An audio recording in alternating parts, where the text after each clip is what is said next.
TheorySabers.com. With the war continuing, Yoda, Dark Rendezvous takes time to focus on Yoda's relationship with two Padawans that you might not know about, Scout and Wee Merlot. Now, these aren't characters that we see in the movies, but they do play a big role in the story and really show how Yoda refuses to stop being a teacher, even in the middle of the Clone Wars. Scout, whose full name is Talisbeth Inwendung Esterhazy, is a human Padawan at the Jedi Temple. She's not particularly strong in the Force, and she knows it. She's the underdog, the one who always is behind the others. What makes her stand out is her determination, much like Obi-Wan Kenobi. She doesn't quit, even when she's outmatched, and that's exactly what draws Yoda's attention to her. Wee is different. He comes from the noble house Marlowe on Vun, the same world where Yoda meets Dooku later in the book. Unlike Scout, Wee is gifted in the Force, but his gift is also a curse. He has true visions, dreams that often come true, much like Anakin, and many of them foreshadow death.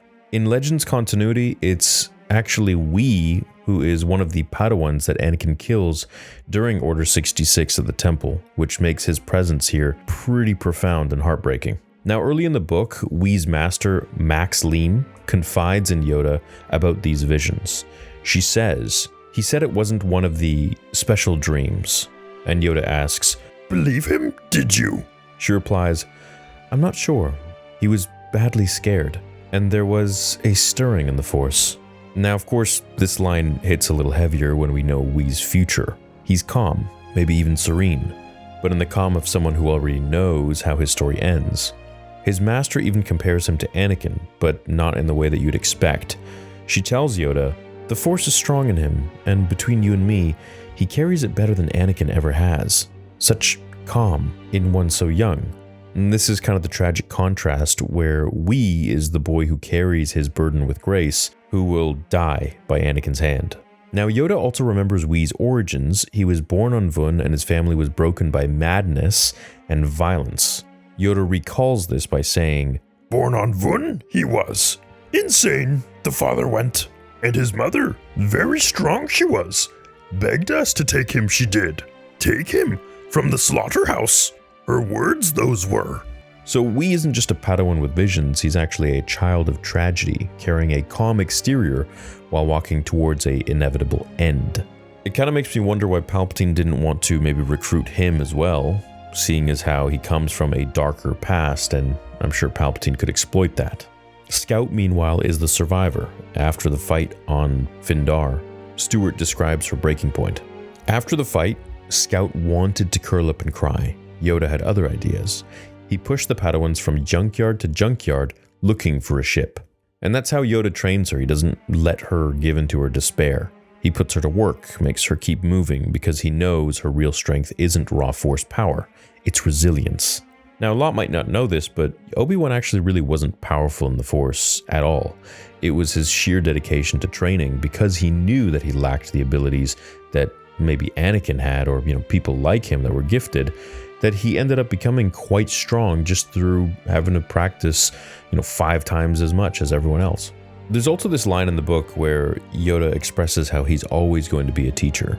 "You think Yoda stops teaching? Just because his student does not want to hear. Yoda, a teacher is. Yoda teaches like drunkards drink, like killers kill." And that's the difference between Yoda and Dooku. Dooku abandoned his students, where Yoda carries them with him into danger, still treating them like learners, not soldiers.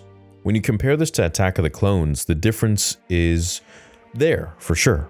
On Geonosis, the Jedi fight as an army and are slaughtered in the arena, where here, Yoda resists that shift.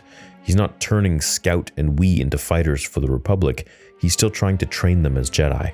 Now, one of the strongest passages comes from Yoda counseling Master Leem on what it means to teach. He tells her, "No shame in this, there is.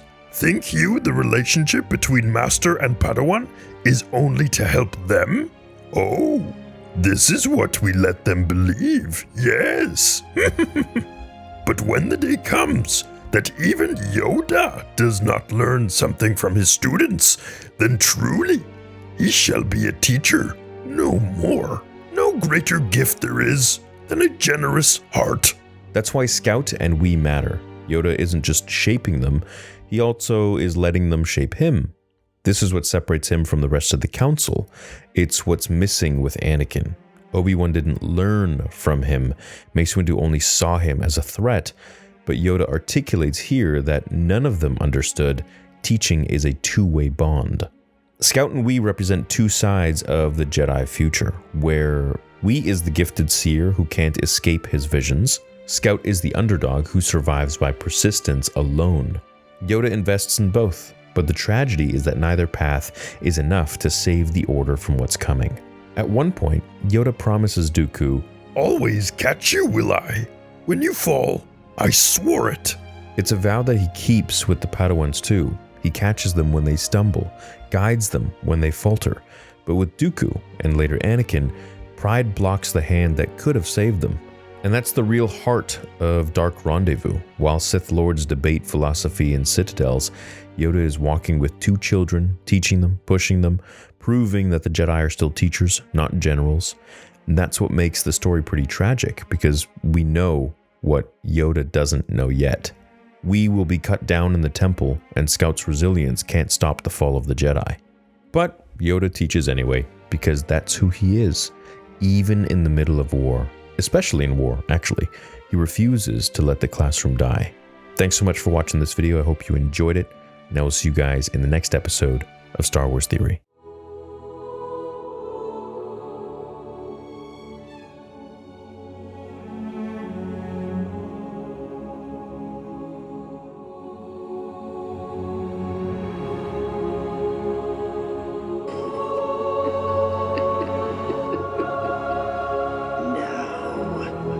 Fulfill your destiny.